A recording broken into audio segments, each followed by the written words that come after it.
ఇవన్నీ గమనిస్తుంది. ఇవన్నీ ఆమెకి ఎంత గ్రహింపు శక్తితో మరి తర్వాత నేను ధ్యానిస్తాను. మరి ఈ స్త్రీ మీరు చూసినట్లయితే మరి ఆమె ఆ కార్యము చేయకముందు మేబీ ఇప్పుడు మనం మార్కు సువార్త చూసినట్లయితే ఆ యొక్క అచ్చ జటామాంసి ఆ తైలము 160 రూపాయలు విలువ కలది. అంటే ఒకరు కానీ సంవత్సరం అంతటా కానీ కష్టపడితే అంత డబ్బు విలువ చేసే అంత తైలం, ఇట్స్ వెరీ ఎక్స్పెన్సివ్. మరి ఈమె అది దాచిపెడుతుంది. మరి మేబీ ఆమె పెద్ద ఇంటికి చెందిన స్త్రీ అయి ఉండవచ్చు. మరి ఈ సంవత్సరం అంతటా అంత డబ్బు ఆమె దాచిపెట్టి ఆయనకి అభిషేకించాలి అని చెప్పేసి మరి ఆమె ఎంత ప్రీ ప్లాన్ తో ఉందో మనకి అర్థమవుతుంది. అంటే ఇది వితౌట్, అంటే సడన్ గా యాక్సిడెంటల్ గా ఆమె వచ్చి ఆమె ఏం పోయలేదు, అభిషేకించలేదు. It's a very she had a good pre plan.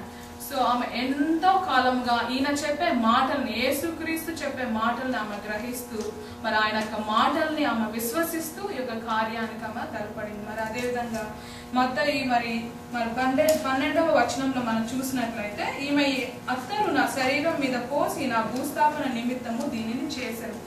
So ఇప్పుడు ఇంగ్లీష్ లో చూసినట్లయితే she did it for my burial అని ఉంది.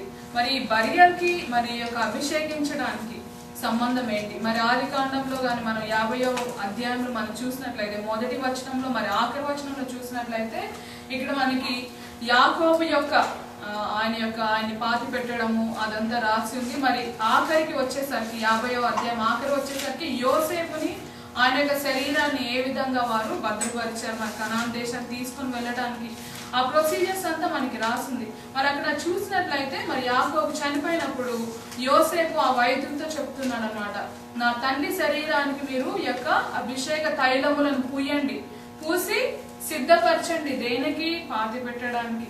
మరి ఆయన యొక్క మరణానికి ఈ తైలములు పూసి మీరు సిద్ధపరచండి అని చెప్పేసి అక్కడ యోసేపు వైద్యులతో అంటున్నారు. అదే విధంగా మరి ఆఖరిగా మనం వచ్చేసరికి అక్కడ కూడా యోసేపు యొక్క శరీరాన్ని వారు ఈ యొక్క తైలములతో వారు భద్రపరిచి సిద్ధపరుస్తారు ఆయన యొక్క బరియల్ కొరకు.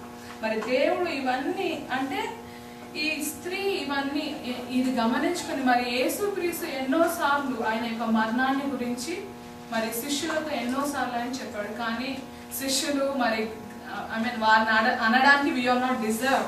బట్ ఈ స్త్రీ మనం చూసినట్లయితే ఆయన ప్రతి ఒక్క మాటని ఈమె విశ్వసిస్తూ మరి ఈ యొక్క భూస్థాపన నిమిత్తం మరి ఈమెకు అర్థమైంది, ఈమెకి ఆ గడియ వచ్చేసిందని ఈమెకు తెలిసినట్టుంది. మరి ఆత్మ ప్రేరేపణ మరి ఈ స్త్రీ వచ్చి ఆ యొక్క జటామాంసి ఆ యొక్క అత్తరుతో ఆయన్ని అభిషేకించడం it's a very beautiful thing. ఇప్పుడు మనం నెక్స్ట్ వచ్చేసరికి ఈ స్త్రీని గురించి ధ్యానించుకుందాం.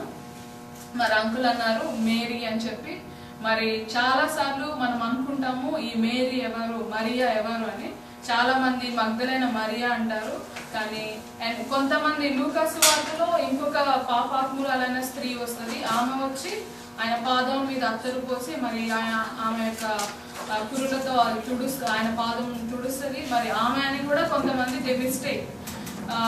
కానీ ఆమె కాదు, ఈమె మరి బేతనియా గ్రామానికి చెందిన మరి మార్తా, మరియా, లాజరు ఈ కుటుంబంలో మరి ఆ మరియా గురించి మనం మాట్లాడుకుంటున్నాము. ఈ యొక్క మరియా మరి వీరు మరి కుష్టి రోగి అయిన సీమోని ఇంట్లో మరి యేసయ్య మరి ఉన్నప్పుడు ఈమె వచ్చి మరి అత్తరు బుద్ధి తీసుకొని మరి ఆయనకు అభిషేకించి చేశారు. తర్వాత ఇక్కడ మనం చూసినట్లయితే మరి యొక్క అచ్చ జటామాంసి విలువగల అత్తర బుడ్డి మరి అలబాస్టర్ అని ఇంగ్లీష్ లో మనం చూస్తాం. What is this Alabaster? ఇది ఒక వైట్ సబ్స్టెన్స్, జిప్సమ్ అని అనొచ్చు. నేను ఇండియాలో హైదరాబాద్ లో ఉన్నప్పుడు ఒక పాకిస్తానీ మాల్ జరిగింది అనమాట, ఫేర్ జరిగినప్పుడు వాళ్ళు అలబాస్టర్ ఆర్నమెంట్స్ ఇవన్నీ పెట్టారు. చూస్తే పెద్ద పూజాలు, తర్వాత పేపర్ వెయిట్స్, ఆర్నమెంట్స్ ఇవన్నీ it's made of Alabaster wages and చాలా మనకి డెకరేటివ్ ఐటమ్స్ అనమాట. ముచ్చటగా ఉండేది. సో దగ్గరికి వెళ్ళి చిన్న పేపర్ వెయిట్ అనమాట. I just asked him the price and he said it was 1000. This happened 10 years back. So just a chinna paper weight adi 1000 rupees 10 years back, and now I don't know how much it costs. So it's a very expensive item. So alabaster vial మరి అంత ఖరీదైనటువంటి బుడ్డిలో మరి ఖరీదైనటువంటి యొక్క తైలము తీసుకొని వచ్చి ఆమె అభిషేకిస్తుంది అనమాట. మరి నేను చెప్పిన విధంగా మరి ఈమె ఎన్నో రోజుల నుంచి ఆ యొక్క ధనాన్ని మరి దాచిపెడుతుందేమో మనకు తెలియదు. మరి అంత ఆసక్తితో మరి ఆమె వచ్చి ఆ యొక్క విలువగల అత్తరుని మరి యేసయ్య మీద ఆమె కుమ్మరించి మరి అభిషేకించడం చాలా గొప్ప విషయం. మరి అదేవిధంగా మనం చూసినట్లయితే ఇక్కడ మనం ముందుగా ధ్యానించుకున్నటువంటి ప్రధాన యాజకుడని గ్రహించుట, అదేవిధంగా ఈయన యొక్క భూస్థాపన నిమిత్తం ఇది జరుగుట, మరి ఈ యేసయ్య చెప్పే మరి ఇంతకుముందు మనం చూసినట్లయితే మరియా మార్త వీరు యేసుతో ఉన్నప్పుడు మరి మార్త మిగతా విషయాలు మరి వంటలు వండడం వాటిలో బిజీ ఉన్నప్పుడు మరియా మాత్రం యేసు పాదముల దగ్గర కూర్చొని ఆమె మాటల్ని గ్రహిస్తూ ఉంటది. మరి ఆయన చెప్పే మాటల్ని మరి మనం చూస్తాం 12 మంది శిష్యులు all the time they were with Jesus, but they could not get what he was saying. కానీ మరి ఆమె కూర్చున్నప్పుడు యేసయ్య చెప్పే మాటలు విన్నప్పుడు ఆమె హృదయంలో ఆమె ధ్యానించి అవును దిస్ ఇస్ ద టైమ్, ఇది లేకపోతే భూస్థాపన నిమిత్తము ఈ యొక్క సమయం దగ్గర పడింది. లేకపోతే ఈయన అండ్ షీ రియలైజ్ దట్ ఈయన హై ప్రీస్ట్, ఐ మీన్ ఈయన ప్రధాన యాజకుడు అని ఆమె గ్రహించుట. మరి మరియ వంటి జీవితాలు మనకున్నాయా? మరి మరియ గురించి నేను ఎందుకు ధ్యానించాను? మరి అంకుల్ కూడా మేబీ నేను స్త్రీని కాబట్టి నాకు ఇది వాక్యం ఇచ్చుంటారు.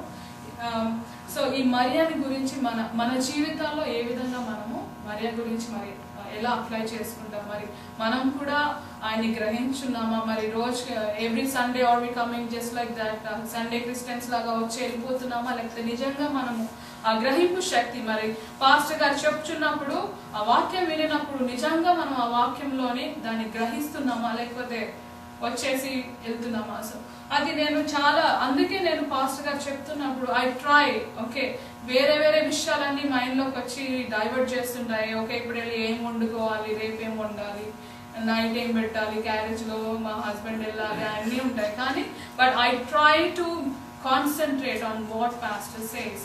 ఎందుకంటే ప్రధాన యాజకులు వారు కూడా అభిషేకింపబడిన వారు చెప్పినప్పుడు మరి ఏం చెప్తున్నారు, మరి ఆత్మ దేవుడు వారి ద్వారా మనతో ఏం మాట్లాడుతున్నారు. అందుకే ముందు వెళ్ళి కూర్చొని I try to concentrate what pastor says. And also మనం ఇక్కడ చూసినట్లయితే మరి మత్తయి సువార్తలో 20వ అధ్యాయం 18వ వచనం మనం చూసినట్లయితే యేసు ఆయన యొక్క మరణాన్ని గురించి చెప్తున్నాడు. సేమ్ థింగ్ ఆయన యొక్క పునరుద్ధాన్ని గురించి చెప్తున్నాడు అనమాట. సో ఈ శిష్యులు గమనించకపోయినా కానీ ఈ యొక్క స్త్రీ ఆయన చెప్పే మాటని గ్రహిస్తుంది. అదేవిధంగా మరి యేసయ్య చెప్పాడు యెరూషలేముని నేను పడగొట్టి 3 దినాల్లో నేను తిరిగి కడతాను అని ఆయన ఆ మాట చెప్పాడు.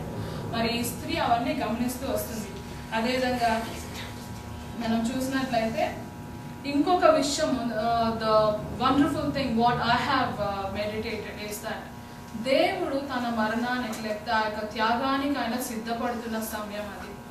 ఆ యొక్క సిద్ధపడుతున్న సమయంలో దేవుడు సిద్ధపడుతున్న సమయంలో ఈ స్త్రీ తాను ఆ సమయానికి సిద్ధపరచుకొని ఆయనని సిద్ధపరిచింది. అంటే ఆ అభిషేకించడం వల్ల త్యాగానికి వెళ్ళక ముందు ఆ యొక్క పరిశుద్ధ కార్యములో మహాయాగాన్ని ఆయన చేయకముందు ఆయనని ఈమె సిద్ధపరచుట, ఆ సిద్ధపరచుటకు తాను సిద్ధపరచుకొని యేసయ్యని సిద్ధపరిచింది. It's a beautiful thing. So ఈ రోజు ఈ క్షణమందు మనము సిద్ధంగా ఉన్నాము. మరి యేసయ్య మన పాపముల కొరకు మరి ఆయన శిలువలో మరి భలే ఆయన యొక్క రక్తాన్ని చిందించారు. మరి ఆయన తిరిగి రానన్నాడు. That's for sure. So are we ready today this morning? So మనము ఈ క్షణమందు సిద్ధముగా ఉన్నాము. మనల్ని మనం ఒకసారి మరి పరీక్షించుకోవాలి. మరి అదేవిధంగా మరి మూడవది మనం చూసినట్లయితే again how it applies to our life. మరి ఈ స్త్రీ ఇటువంటి విలువైనటువంటి యొక్క తైలముతో వచ్చి యేసయ్యని అభిషేకించింది. మరి యేసయ్య మనల్ని నుంచి ఏం కోరుతున్నాడు? మరి యొక్క పరిమళ తైలములు మరి ఎట్లాగా మరి తయారవుతాయి మనం చూసాము. ఎవరైనా పరమగీతంలో 4వ అధ్యాయం 14వ వచనం చదివితే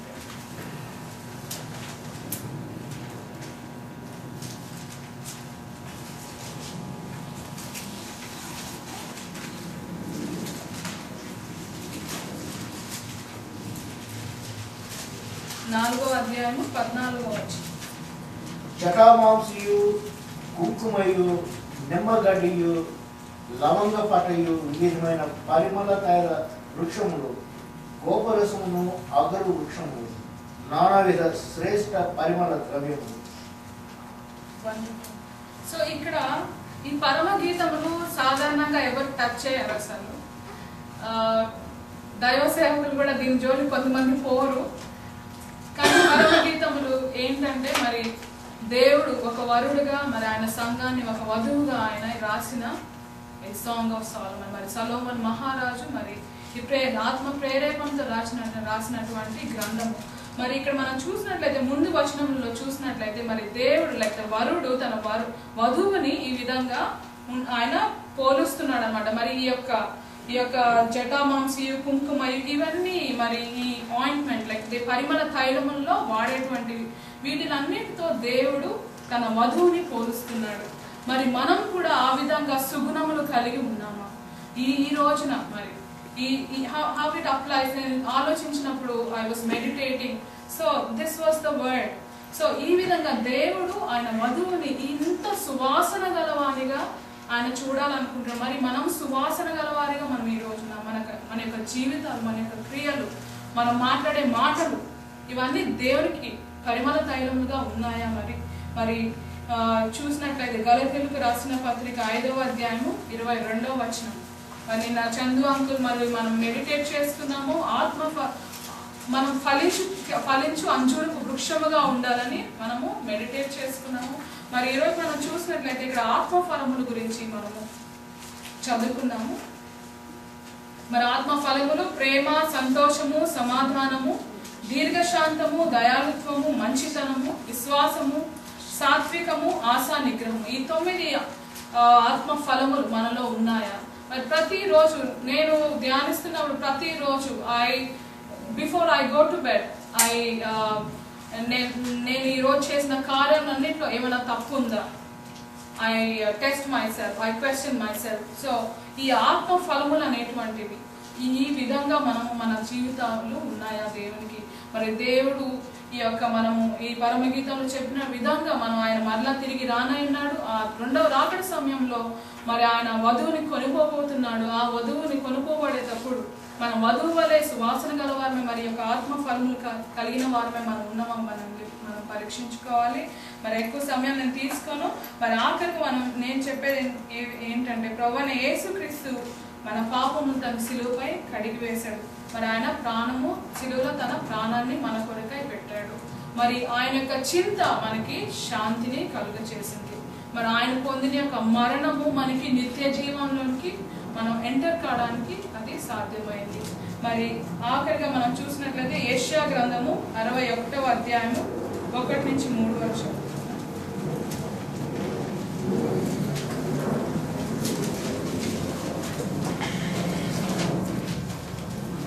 యెషయా గ్రంథము 61వ అధ్యాయము 1 నుంచి 3. ప్రభువుకు యెహోవా ఆత్మ నా మీదికి వచ్చి ఉన్నది, దీనులకు సువర్తమానము ప్రకటించుటకు యెహోవా నన్ను అభిషేకించింది. నలిగిన హృదయము గల వారిని దృఢపరుచుటకును, చెరలో ఉన్న వారికి విడుదలను, బంధింపబడిన వారికి విముక్తిని ప్రకటించుటకును, యెహోవా హితవత్సరమును మన దేవుని ప్రతిదండన దినమున ప్రకటించుటకును, దుఃఖాక్రాంతులందరినీ ఓదార్చుటకును, సియోనులో దుఃఖించు వారికి ఉల్లాస వస్త్రములు ధరింపచేయుటకును, బూడిదకు ప్రతిగా పూదండను, దుఃఖమునకు ప్రతిగా ఆనంద తైలమును, భారభరితమైన ఆత్మకు ప్రతిగా స్తుతి వస్త్రమును వారికి ఇచ్చుటకును ఆయన నన్ను పంపి ఉన్నాడు. So this is the main verse what I can say. దేవుడు మరి ఆయన ఇక్కడ మనం ఫస్ట్ వచనంలో చూసినట్లయితే యెహోవా నన్ను అభిషేకించను. మరి ఎందుకు అభిషేకించాడంట? నలిగిన హృదయం గల వారిని దృఢపరచుటకు. మనము మరి ఇక్కడికి వచ్చున్నాం. మరి మన హృదయాల్లో ఎంతో భారం కలిగి ఉన్నాం మనం ఈ రోజున. మరి కుటుంబ సమస్యలు, మరి ఆర్థికమైన సమస్యలు, ఎన్నో సమస్యలతో మనం వచ్చి ఉన్నాము. సో నలిగిన హృదయం గల వారికి దృఢపరచుటకును, చెరలో ఉన్న వారికి విడుదలను. మరి చెరలో అంటే నిజమైన ప్రిజన్ కాదు. యూత్ పిల్లలు ఉన్నారు. So I'm addressing them. So నిజమైన ప్రిజన్ లో ఉన్నట్టు కాదు. Like we might be under some stress, maybe peer pressure ఉండొచ్చు, మేబీ చెడు అలవాట్లు, మరి మీ పియర్ ప్రెషర్ ఉండవచ్చు, బంధకములు అన్నమాట చాలా ఉండవచ్చు. కానీ దాంట్లో నుంచి దేవుడు ఈరోజు మీకు విడుదల దయచేయడానికి ఆయన సిలువ ఎక్కి